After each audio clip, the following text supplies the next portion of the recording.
Ngendikane Kanjeng Nabi Muhammad sallallahu alaihi wasallam niku teng hadis sahih mutawatir niku as-sholatu khairun maudhu'un fa aktsir aw aqillah. Kula balen malih. As-sholatu khairun maudhu'un fa aktsir aw aqillah. Jadi salat itu kebaikan yang sudah bawaannya dulu. Jadi sudah bawaannya salat itu kebaikan. Maudhu itu sesuatu sing asli. Pokoke salat itu mesti apike. Sebab niku ngendikane Nabi cek kowe ngekeh-ngekehno jumlahe salat, cek jumlahe napa sih? Dalam konteks artinya salat fardu karuan nggih, kaifiyahe karuan, aturane karuan. Terus salat niku wonten disebut an-naflul mutlak atau sunat mutlaqah. An-naflul mutlak atau sunat mutlaqah itu pantangannya hanya 3, enggak boleh ba'da subuh hatta tatlu asyamsu nggih sampai srengenge napa mledhek. Gak oleh pas waktu zawal nggih niku antarane mriki pinten nak dhuwur nggih 12:05 menit nggih. Wis pokoke meh dhuwur niku mboten angsal. Niku jenenge wektu napa? Zawal. Terus nomor 3 ba'da asar nganti napa? Surupe napa? Srengenge.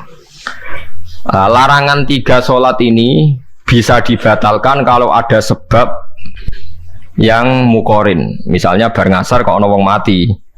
Berarti kita angsal salat napa? Jenazah. Utawa kowe bar subuh mlebu masjid terus dhe wudu. Niku ana ulama sing darani tetep salat tahiyat napa? Masjid. Mergo sebabe nggih dukhulul masjid. Jadi hanya ada pantangan niku wau. Niki rungokno tenan nggih.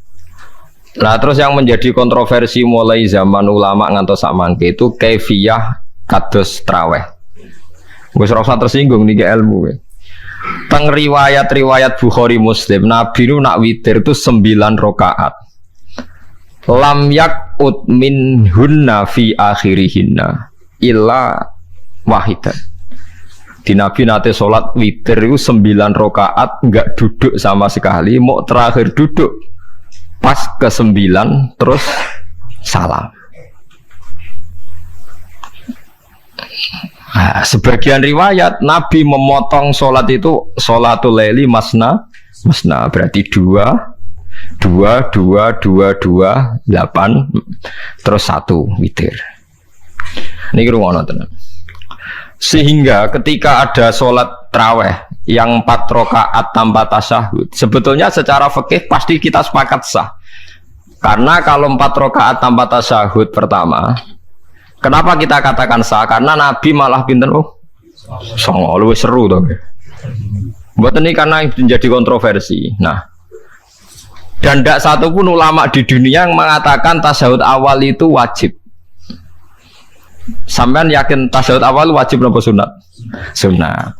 Artinya khasnya hukum sunat itu gimana? Kalau ditinggalkan tidak batal. Berarti misalnya ono tarawih 4 rakaat berturut-turut, berarti tidak ada masalah karena yang ditinggal artinya tasyahud awal yang kita yakin itu hanya sunat. Tapi dasar isra cocok itu tidak ada masalah kan. Dalile ra cocok. Lah sing darani masalah padahal darani tasyahud awal iku sunat. Kowe salat zuhur tasyahud awal sunat atau wajib? Sunat. Nak sunat tuh khas ya, ditinggal batal lho ora. Mboten. Tapi nak sing ra cocok ya batal. Hukum ora cocok ra cocok.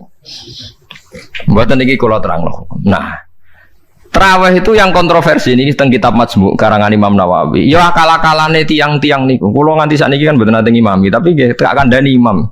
Supaya ke niat ngakali pangeran, tapi pangeran bakali ya ora kena. Ngeten, ini dawuh Imam Syafi'i. Traweh itu kalau terakhir kan pinten? 3 rakaat ya. Kan 2 rakaat dulu. Lalu pas 2 rakaat itu pas witir, yang witir kok traweh. Yang terakhir witir 3 rakaat itu 2 rakaat sampai niate witir nopo-nopo. Witir.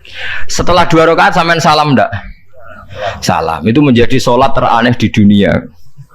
Karena kue muni witir tapi jumlahnya 2. Nah, itu sholat teraneh napa di dunia.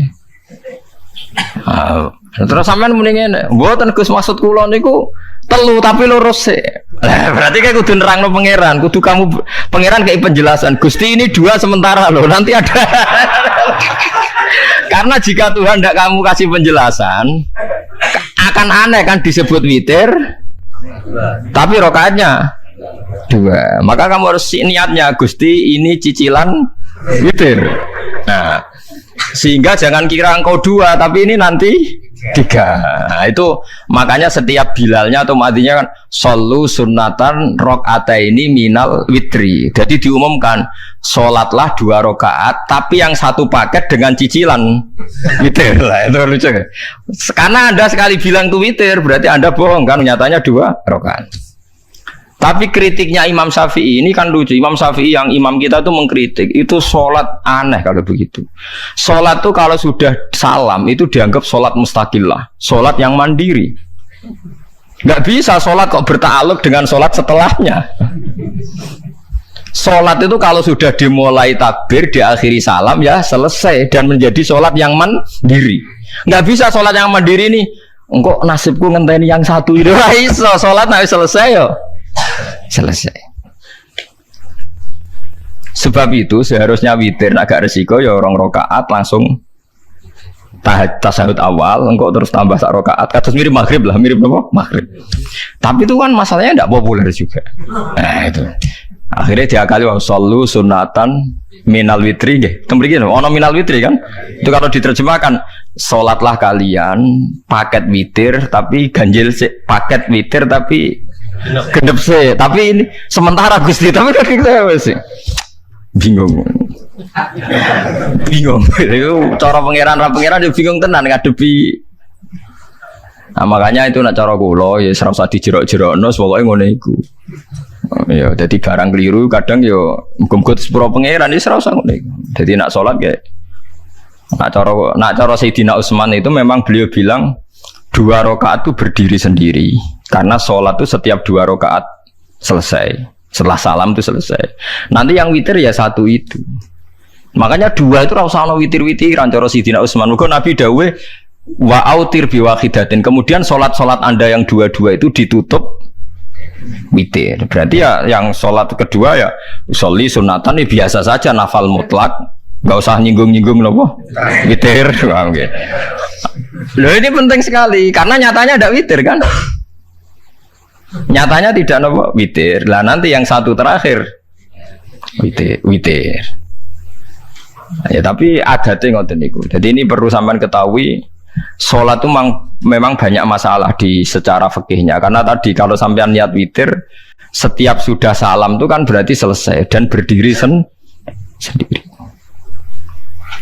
Lah kok suwe-suwe nak rakaat sing terakhir batal lah berarti sing ngarepe melok batal. Mergo sak paket koyo capres mbek napa? Cawapres. Ora iso salat kok ono. Ah itu paham ya. Terus niku kaifiah salat. Di sampean memang akal-akalan tenggene witir pun bener solu sunnatam minal witri rakaataini. Jadi niku rondok bener ya rondok ngawur. Dadi ngawurnya itu tadi wong salat niku mustaqillah setelah ditutup salam selesai kok bergantung. Hanya nasib 2 ini kan bergantung setelahnya kan. Mana ada salat kok sudah ditutup berkaitan. Mulane kula nu nak witir ya ora tau tak niati witir. Mun kula ora cocok mbek pengumuman niku ora pati cocok. Kula tapi kan kula makmum. Ora malah dihisab kan cara salah yes. Usolli sunatan anut imam teng ati kula pun sesuai. Nah, ame salah ya malah salah, nak bener ki melok napa? Bener tepak-tepakan wonten mawon. Jadi kula niku wong alim fikih tapi paling tersiksa kok kalah mbek adat, nggih kalah mbek napa? Adat. Nabi nentang adat ora apik. Jare Nabi kono umume wong ya melok umume wong. Nek wong pintu ya melok napa? Pintu. Nah itu intinya Imam Syafi'i harusnya punya rasa malu orang yang mengatur sholat sedemikian rupa. Sebenarnya sholat itu niatem salah lah, keliru lah. Wong sholat itu wes apik, ora usah detail-detail napa niat.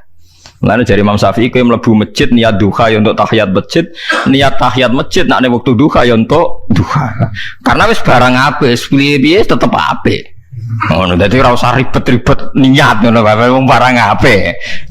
Paham ya? Tapi kan sederhana kan sebenarnya kita tidak perlu bulat, tidak perlu apa bulat. Paham ya? Terus ini penting. Nah, terus yang ketiga masalah kesunatan jamaah dan tidak. Ini kalau terang detail. Menurut hukum fikih tahajud itu jelas nggak disunatkan jamaah. Witir juga nggak disunatkan jamaah. Tapi semua ulama yang bilang tidak disunatkan itu nggak ada yang memfatwakan hak batal kalau berjamaah. Jadi tidak ada yang bilang dikatakan batal kalau jamaah. Cuma tidak disunatkan jamaah. Tapi Rasulullah itu pernah main di salah satu sahabat di waktu duha. Sahabat itu sakit, ingin ngundang Rasulullah, kepengen dalamnya di kenangan nanti tinggi sholat sinten Rasulullah. Ternyata Rasulullah ketika sholat, anak-anak dan istrinya yang sakit tadi ikut jamaah dan Nabi membiarkan. Bahkan Nabi sempat ngatur soft. Padahal itu satu bentuk sholat yang kategorinya nggak disunatkan apa? Jamaah. Itu makanya Imam Nawawi bilang sholat-sholat yang nggak disunatkan jamaah itu masih boleh jamaah. Seperti witir, duha. Nggih, tapi aja terus jadi gerakan tahajud bersama. Nah niku kula ora cocok nih. Wong ora kepen tahajud kok dijak nopo? Tahajud. Kula nggih nate dipamiti Gus nek ana tahajud bersama piye? Cangkem ora usah. Wong sing ngeloni bojone lagi ibadah, bocah ibadah sing ora enak ngono lho. Mergo jare Nabi wis jelas wa fi buti ahadikum sedekah. Tadi kowe ku malah lucu. Wis ibadah kok bocah apa? Ibadah. Jadi sing ngeloni, lho ngeloni ra kudu ngeloni bojo, ngeloni anak iku ya napa? Ibadah. Takokno rugen. Nak ngeloni bojo gak di masa depan ngeloni apa? Anak. Ngeloni anak nggih napa? Ibadah. Neng omah njaga anak bojo timbang dhewean nggih napa? Ibadah. Mulane kula nu rapati cocok nek ana tahajud bersama oleh tapi aja dadi gerakan. Nek sing pun nglampahi nggih monggo, sing umate seneng nggih monggo, itu tetap baik. Tapi baiknya bergantung sejauh mana ini tidak dimasalkan. Sekali dimasalkan tetap tidak napa baik. Karena nanti punya akibat yang sedang baik diajak baik yang lain, dari baik nikmat menjadi baik gremeng itulah itu perkara kan. Hanya orang kan sepakat kan nak ngumpuli bojo ibadah, kabeh ulama sepakat kan. Dan itu penggemarnya banyak. Terus dijak ibadah yang penggemarnya sedikit. Dasar imamnya ra cocok. Lah itu kan resiko agama dikomentari kan tinggi. Makanya tidak usah dimasalkan. Sing kelon ya keben, sing turu gitu apa? Keben karena turu ya ibadah kan. Turu niku mari ra maksiat. Wong zina mergo ora turu. Wong maling mergo ora turu. Wong ngrasani wong mergo ora turu. Mulane kula nate cerita teng ngaji niki ana ulama wali. Saking seneng ibadah nganti janggal. Ana gak wali sing makome kaya aku. Dituduhno wali sing saurip-uripe turu kecuali salat fardu. Yaiku wali sing setingkat kuwe. Mboten trimo Gusti tapi niku kok turu ya takokno sesuk. Kena apa kok turu? Jebule tak kok kenapa jenengan turu ya wong turu ora iso maksiat. Tapi nak kowe poso tahajud jenenge wong melek tepatine nduk ndi tetep paling selamat iku apa turu. Akhirnya ngakoni dene jebule alim kowe lah ya dadi turu iku iso dadi wali. Ke wong turu ora ngarah zina, ora ngarah maling, ora ngarah ngrasani wong. Dadi mulane akeh wali sing berangkat saka napa turu. Mulane Ashabul Kahfi ku wali sing kramate ku turu suwi. Mergo turu iku nak tepak. Niku iso dadi napa? Wali. Mulane kenapa kramate Ashabul Kahfi napa? Turu. Tapi aja tiru. Iki cerita ilmu, dari ilmu ora kudu mbok setujoni niki ilmu. Difaham ya dados. Kula piyambak pribadi belum pernah tahajud jamaah sama istri saya. Kula piyambak jarang tahajud. Tapi memang saya beritahu kalau sholat yang kesunatannya itu tidak jamaah, sebaiknya jangan dipaksakan jamaah. Karena kadang fadilahnya disirron. Kalau balik ini malah seperti sedekah.